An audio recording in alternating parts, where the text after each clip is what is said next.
He sat across from the most powerful man in Germany and realized, in a single quiet moment, that victory had already slipped away. The room felt airless, as if every word spoken could become a weapon. He chose his phrases carefully, measuring honesty against survival. Somewhere between the silence and the politeness, a line was crossed, and he knew there would be a price for it later. There are meetings that change the course of a campaign, and then there are meetings that change the course of a life. When Erwin Rommel traveled to see Hitler for what would become their final private conversation, he carried something far heavier than operational reports. He carried the burden of truth. The North African legend, once celebrated, mythologized, admired even by his enemies, now walked into a room where confidence had hardened into denial and loyalty had become indistinguishable from silence. Rommel had seen the front with his own eyes. He had toured broken divisions, improvised defenses, commanders stretched thin, men exhausted. The optimism projected from headquarters felt unreal, like a story told to comfort children. The reality was simple, brutal, unavoidable. The war was turning, and it would not turn back through willpower alone. He had always believed in duty. He had always believed in discipline, command presence, and leading from the front. But duty, he now understood, demanded something even more dangerous than courage under fire. It demanded the courage to speak plainly to a leader who no longer wanted to hear plain things. Inside the meeting, the atmosphere was ceremonial at first. Familiar gestures, formal courtesies, the illusion of control.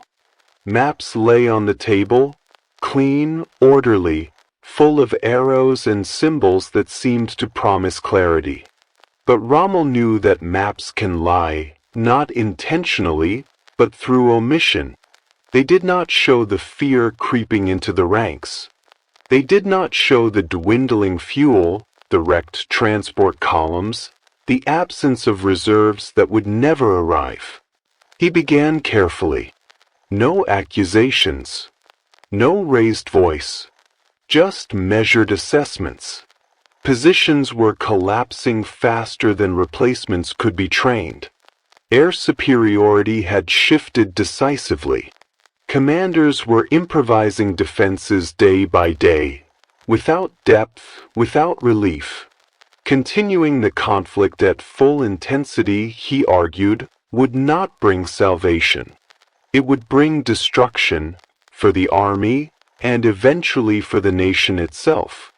Hitler listened, at least outwardly. He countered with determination, with faith in new weapons, with faith in destiny, with faith in his own intuition about war. Retreat, he insisted, was synonymous with failure. Negotiation signaled weakness. Endurance, he believed, would force the enemy to fracture. Rommel did not challenge the ideology. He did not challenge the authority. He challenged only the arithmetic of reality.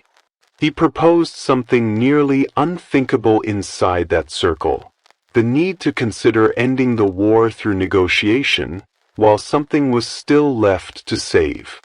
It was not defiance. It was not betrayal. It was the judgment of a commander who had seen too much to maintain illusions. But the room changed the moment those ideas surfaced. The politeness remained, technically, but the stillness grew heavier. The temperature of the conversation dropped. A look, a pause, the faintest tightening of expression. In that pause, Rommel understood what could not be said aloud, that facts were less important than loyalty, and loyalty was increasingly defined as silence. He continued anyway, not dramatically, not heroically, simply because the alternative was to lie to himself. He described what would happen if the war continued unchecked. cities devastated, troops consumed, a future reduced to rubble. He did not speak in threats. He spoke in consequences. When he finished, there was no argument he could win. There was only a decision he had already made, to tell the truth, knowing that truth does not always protect those who speak it. As he left the meeting, the air outside felt colder, the path ahead narrower. He had not shouted. He had not rebelled. He had only spoken as a soldier who understood limits. Yet something subtle and irreversible had shifted around him. The repercussions of that honesty would not arrive immediately. They would move slowly, like a shadow lengthening across the ground.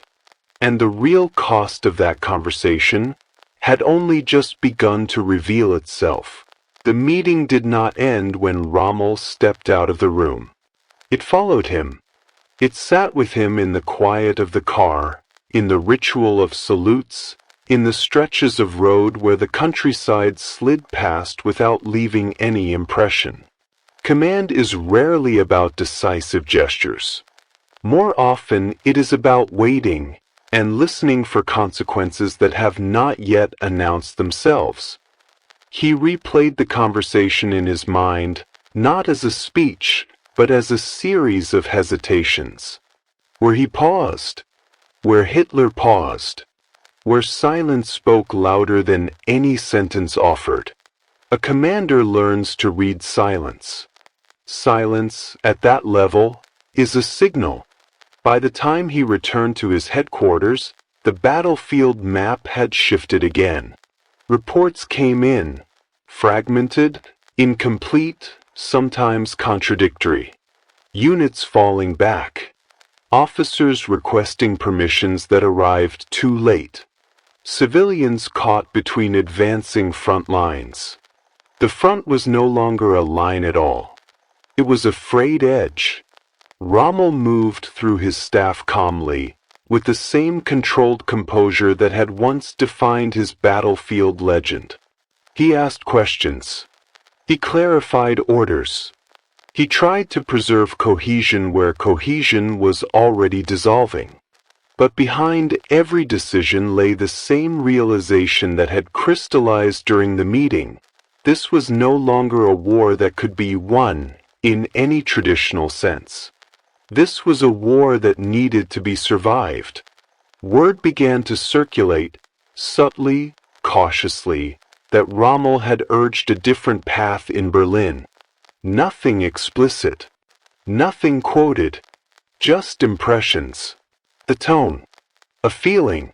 Men in uniform notice shifts in the atmosphere more than they notice the words that create them. Some felt relief. Others felt alarm.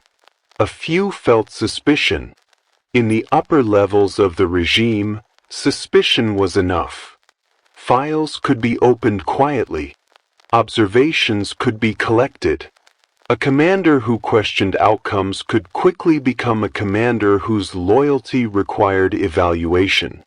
And in that environment, evaluation was rarely neutral. Rommel sensed the change not through accusations but through gestures. Invitations that did not come. Messages that arrived with less warmth. Subtle remarks about steadfastness, sacrifice, faith in ultimate victory. All carefully phrased. All gently edged. He did not see himself as disloyal. He still believed in service. He still worked to stabilize defenses, to reduce pointless casualties, to preserve what little could still be preserved. His arguments had never been about abandoning the army. They had been about preventing its destruction. But intentions matter less than perception in a system built on fear.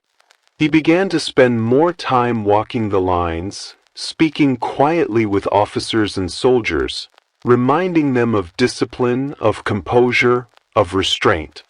He watched faces, young, exhausted, marked by months of retreat and bombardment. They looked at him not as a myth, but as someone who might still tell them the truth. In private, the truth grew heavier. He knew that the Allies were closing in on multiple fronts. He knew that the infrastructure of the nation was straining beyond repair. He knew that promises of miracle weapons arrived faster than the weapons themselves. And he knew that every day of delay meant thousands more dead for objectives that no longer carried strategic meaning. Yet he also knew the danger of saying those things aloud. The distance between strategic judgment and political crime was shrinking. A sentence uttered in the wrong company, an observation shared too honestly, could be interpreted as defeatism or worse. So he did what commanders in impossible positions have often done. He tried to balance candor with survival. He spoke carefully. He softened edges. He preserved as many lives as he could through pragmatic orders, defensive withdrawals, and negotiations at the tactical level. But each compromise carried its own cost. Each small protective decision marked him, in some eyes, as someone who was no longer fully committed. And somewhere, far beyond his control, conclusions about him were beginning to form. Conclusions written not on battlefield maps, but in reports that traveled upward, quietly, deliberately, without his knowledge. He could not yet see them, but they were already moving toward him. The pressure did not arrive as a single accusation. It accumulated, first in rumors, then in questions, then in the quiet presence of people who did not quite belong. Rommel noticed them at meetings, officers whose ranks seemed slightly mismatched to their purpose, taking notes without engaging, observing details that had nothing to do with tactics. They rarely spoke. They watched. And when they did speak, their questions touched not on enemy dispositions, but on attitudes, morale, and alignment with leadership intent. He understood what that meant. The front was collapsing in places, bending in others, barely holding in a few sectors. Yet the true battlefield he was entering now was political, internal, invisible. That battlefield punished doubt, even when doubt was simply reality described honestly. He continued touring positions. Towns half destroyed. Trenches dug hastily through frozen ground. Improvised field hospitals where surgeons worked with dwindling supplies. He moved with deliberate calm, listening to officers' concerns, emphasizing order over desperation. He insisted on treating prisoners properly. He insisted on avoiding pointless counterattacks. He insisted on preserving strength whenever possible. These decisions saved lives. They also fed suspicions. Reports began to characterize his restraint as weakness, his realism as defeatism, his warnings as signs of wavering faith. And somewhere above him, those fragments were being curated into a narrative. There was another element now, the growing resistance movement inside Germany, composed of officers, civil servants, and clergy who believed the regime itself was leading the nation toward annihilation. They spoke in coded language. They moved carefully. Every conversation was a risk. Some of those men believed Rommel could one day serve as a figure capable of negotiating with the Allies, someone respected by both sides, someone untainted by atrocities. Not a conspirator, not a plotter, but perhaps a future intermediary. They discussed this without telling him directly. Hints reached his ears anyway, not through confessions, but through tone, through indirect suggestions, through questions about what might be possible if circumstances changed. He refused to commit. He refused to bind himself to anything he believed might cross the line into treason. He was still a soldier. He still believed in the chain of command. But he no longer believed in illusions. Privately, he wrote and spoke about the necessity of ending the conflict before total ruin. He urged moderation in reprisals. He urged defensive strategy, not suicidal offensives. Those positions aligned, unintentionally, with the thinking of some who were actively planning to remove Hitler, not symbolically but physically. That intersection would prove catastrophic. He did not plan the attempt. He did not sit in the dark rooms where explosives were discussed, where timing was calculated, where risks were assessed. Yet his name appeared in those conversations, invoked as someone who might stabilize the aftermath, who might secure the army, who might broker peace. Names written in such contexts often become evidence, regardless of fact. Then came the shock, the explosion, the failed assassination attempt. The regime staggered briefly, then hardened instantly. Investigations spread outward like cracks in glass. Interrogations, torture, confessions extracted from fear and agony. People implicated because others had spoken their names under pressure, or because someone remembered a sentence said once in a private room. Rommel's name surfaced, not as a planner, not as the man who placed the bomb, but as someone who might have been supportive of a different future, someone who questioned ultimate victory, someone who could be useful after a change of power. In normal circumstances, such speculation would be meaningless. In that climate, it was lethal. He began to sense it in the tone of communications. Requests became formal. Messages lacked warmth. Visits from high-ranking officers felt less collegial, more observant. The war outside was brutal. Yet the war inside, the one defined by suspicion, now seemed even more dangerous because its rules were invisible. Rommel did not panic. He continued working. He maintained discipline. He tried to protect his men. But there was a quiet realization forming beneath everything. He was losing control not over the battlefield that was already gone, but over the story being written about him. Stories, in that system, could determine fate faster than armies. And the one forming around his name was beginning to darken, quietly, irrevocably. The investigation did not arrive with sirens or threats. It arrived with courtesy. 2 officers requested a meeting. Polite, respectful, almost deferential. Their uniforms immaculate, their expressions composed. They spoke of clarifications, of administrative matters, of routine inquiries connected to recent events. Every word designed to sound harmless. Rommel knew it was not harmless. Years of command had taught him how to listen beneath language. Questions about loyalty are never routine, not in a regime that treats uncertainty as a crime. They asked about conversations he had held with other generals. They asked about opinions he had expressed regarding the course of the war. They asked about speculation, not actions, not orders, but speculation about what might happen if leadership changed. They framed everything as curiosity. They avoided accusations.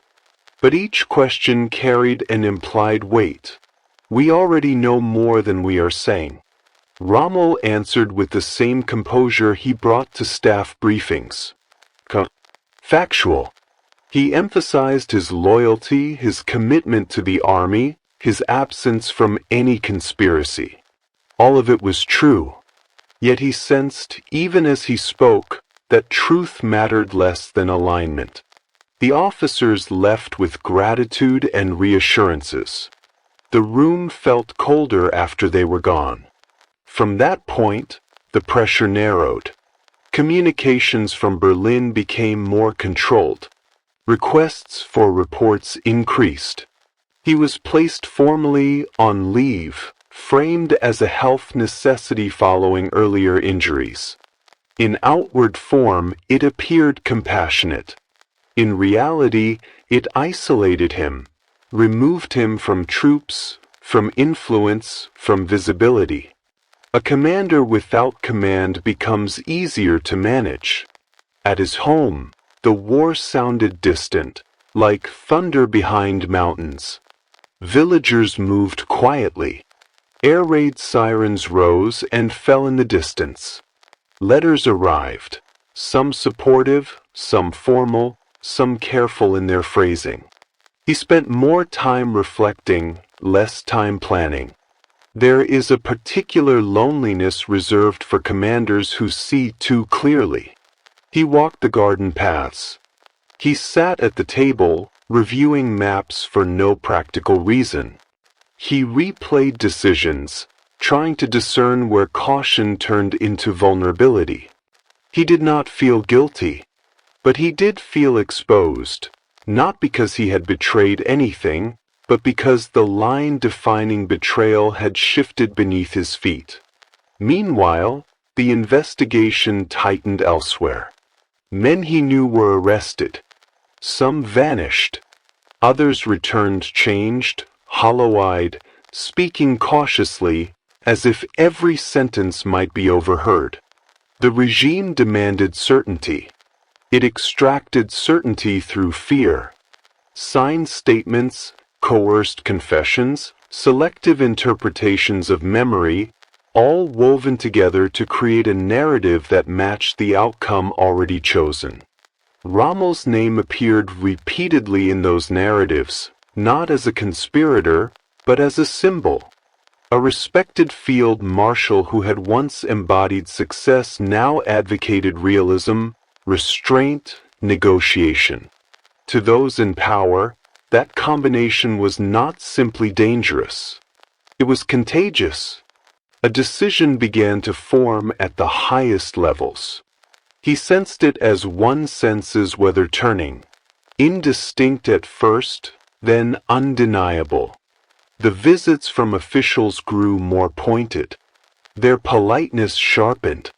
Their glances lingered. Their compliments sounded like preparation. He spoke privately with his family. Not fully, not explicitly, but with the quiet carefulness of a man who understands that futures can collapse quickly. He reassured them as best he could while recognizing how limited reassurance had become. In those days, he struggled with an internal conflict more severe than any battlefield dilemma. He had sworn service. He had believed deeply in order and duty. Yet he could see that the regime now interpreted duty as obedience to destruction. To oppose that openly would brand him a traitor. To comply entirely would betray the responsibility he felt toward the soldiers whose lives still weighed on his conscience. He occupied a narrowing corridor between those two absolutes, a place where every choice carried moral fracture. Then, finally, the message came. Another visit was requested. Not urgent, not dramatic, simply important discussions to clarify the situation further. He understood.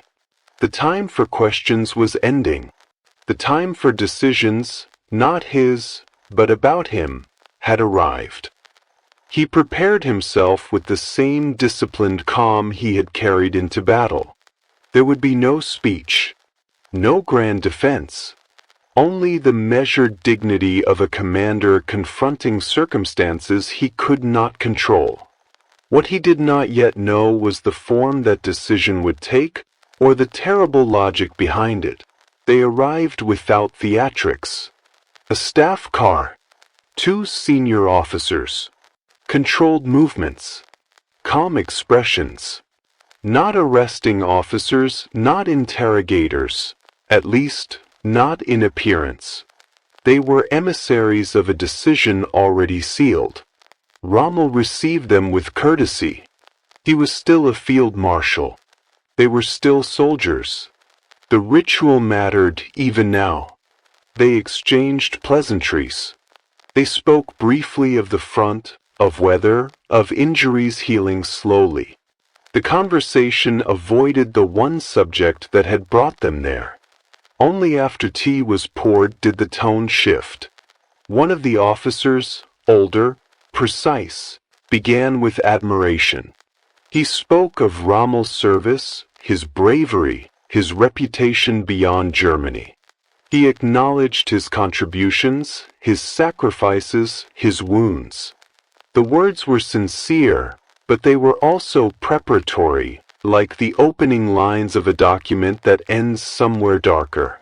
Then the truth emerged quietly, almost gently. Evidence, they said, had linked his name to men who had attempted to assassinate Hitler. Not direct participation, not proof of plotting, but knowledge, sympathy, potential future involvement. In this system, potential was enough. The regime faced a dilemma. A public trial would be inevitable. A high-ranking field marshal, once celebrated, now accused of complicity. The trial would be brutal. It would not focus on facts. It would function as a warning. And in such trials, families rarely survived untouched. Estates confiscated, names blackened, children stigmatized for life. The officers did not threaten. They explained. Two paths, they said, lay before him. The first, submission to arrest, interrogation, trial, humiliation, and likely execution, with consequences extending to those he loved. The second, a quiet solution, immediate, controlled, framed as the tragic death of a national hero from his war wounds. He would be buried with honors, his reputation preserved, his family protected. The method was presented clinically, a vial, a tablet, a short, inevitable process. They placed the container on the table. The room fell into an almost unreal stillness. Rommel did not respond immediately. He listened. He asked only one or two clarifying questions, not about pain, not about timing, but about guarantees, about what would happen to his wife, to his son, to the life they would be forced to continue after he was gone. The assurances were absolute. In that system, assurances often meant nothing. But here he judged them differently. The regime wanted control, not spectacle. His quiet removal served their narrative better than a public reckoning. He requested time to walk. They allowed it, on the condition he remain within the garden. Guards were not visible, but he felt them nevertheless, unseen, unspoken, closing the perimeter of his last decision. He walked slowly among trees and trimmed hedges, past familiar stones and paths. The sounds of distant life, a cart on the road, a dog barking, the faint rumble of aircraft, seemed detached from him like echoes of another existence. This choice was unlike any he had faced in battle. There was no maneuver here, no strategy, only an ethical calculus that cut directly through loyalty, responsibility, and love. He could insist on trial and proclaim his innocence, but the system would not care. It would destroy him publicly and punish those around him. Or he could end the matter himself, preserving at least the fragments of dignity and protection still within reach. He was not choosing between life and death in the ordinary sense. He was choosing between two forms of destruction, one private, one public. When he returned inside, he carried the composed expression of a man accustomed to command. He did not plead. He did not rage. He accepted the logic presented, not because it was just, but because it was the only way to shield those who would otherwise pay the price for his reputation. Arrangements were made quickly. A short drive would be required under the pretense of a medical appointment. Farewells were brief. He embraced his wife. He spoke quietly to his son. He offered reassurance without explanation, as if the truth itself would have been too heavy to share. Then he stepped into the car. The countryside rolled past, fields and villages blurring into one another, as if time had begun to detach from event. In the back seat, with the officers present, still courteous, still composed, the final step approached with the inevitability of gravity.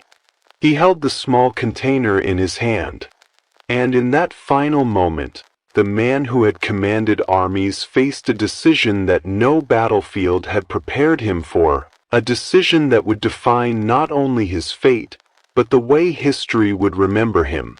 The consequence of that choice had not yet fully revealed itself. The car slowed on a quiet stretch of road bordered by trees that filtered the light into thin, pale bands. There were no crowds, no formations, no ceremony. History often turns in places that look ordinary. The officers spoke little. There was nothing left to negotiate. The decision had already been made in the previous room, during the previous conversation, on the previous day. Rommel understood that this final stage was not about persuasion anymore. It was about procedure, about closing a narrative before it could become dangerous. He considered for a moment the strange arc of his life, the ascent, the acclaim, the desert skies, the dust-covered vehicles, the letters home written between offensives. He thought of soldiers he had led, men who had followed him because he had always tried to share their risk. Leadership had once meant movement, direction, purpose. Now it meant something else entirely, bearing the outcome of choices made in rooms without witnesses. There are decisions that emerge from ambition, and there are decisions that emerge from responsibility. This one was neither simple nor heroic. It was grim, constrained, shaped by pressures that left no clean path forward. He did not believe he deserved this end. He did believe that refusal would condemn those closest to him to suffer for reasons beyond their control. He accepted the conclusion without spectacle. The officers looked away, granting a final, quiet privacy. There was no speech, no proclamation, only stillness and the sound of wind moving faintly through branches. In that silence, the final consequence of his earlier honesty unfolded, not on a battlefield, but within the narrow interior space of a car, under the watch of men who had once been comrades. When it was over, the official narrative began immediately. Announcements spoke of a hero lost to the effects of his wounds, of sacrifice, of national mourning. Honors were arranged, decorations displayed. The regime controlled the words, because controlling words meant controlling memory. There would be no trial, no public questions, no opportunity for him to speak in his own defense. The story of his end became, by design, a managed story. His family bore the weight of two truths, the public version, repeated in newspapers and ceremonies, and the private reality that could not safely be spoken. Protection came at the cost of silence. It would remain that way for years. Among soldiers, the news spread with a different tone. Those who had served under him remembered a commander who moved forward when others stayed back, who visited positions personally, who spoke directly without unnecessary cruelty. They did not know the details. They understood only that a figure who had once seemed unbreakable had been overtaken by forces no unit could resist. In the higher circles of power, the result was seen as a solution. A potential symbol of negotiation had been removed quietly. A possible rallying point for dissent had been neutralized without spectacle. The message was unmistakable. Even the most celebrated commanders were not beyond reach if they questioned the trajectory of the state. History would later struggle with his legacy. He had served the regime and had benefited from its acclaim. He had also resisted some of its orders, sought to limit unnecessary slaughter, and ultimately advocated an end to catastrophic war. He was both participant and critic, insider and dissenter, shaped by circumstance and agency alike. His life resisted simple classification because it had unfolded inside complexities that allowed no innocent positions. The final meeting with Hitler, the one that began this chain of consequence, echoed beneath every later interpretation. In that room, he had chosen to speak plainly. In the car, he bore the cost of having done so in a system where truth itself had become subversive. The war continued without him. Cities burned. Fronts collapsed. The end he had foreseen moved closer, indifferent to individual reputations. His absence became part of the broader silence that accompanies disasters recognized too late. What he said after that final meeting was not shouted, not recorded in triumphant phrases. It was expressed through the choices he made afterward, to warn, to restrain, to seek survival over spectacle. The consequences of those choices converged into a final act carried out far from the front line. And yet, even now, his story does not conclude neatly. It lingers in questions about duty and conscience, about how leaders should act when loyalty to authority conflicts with loyalty to the lives in their care. It lingers in the recognition that courage can take forms that leave no visible monument, only an absence and the long, quiet debate of what it meant.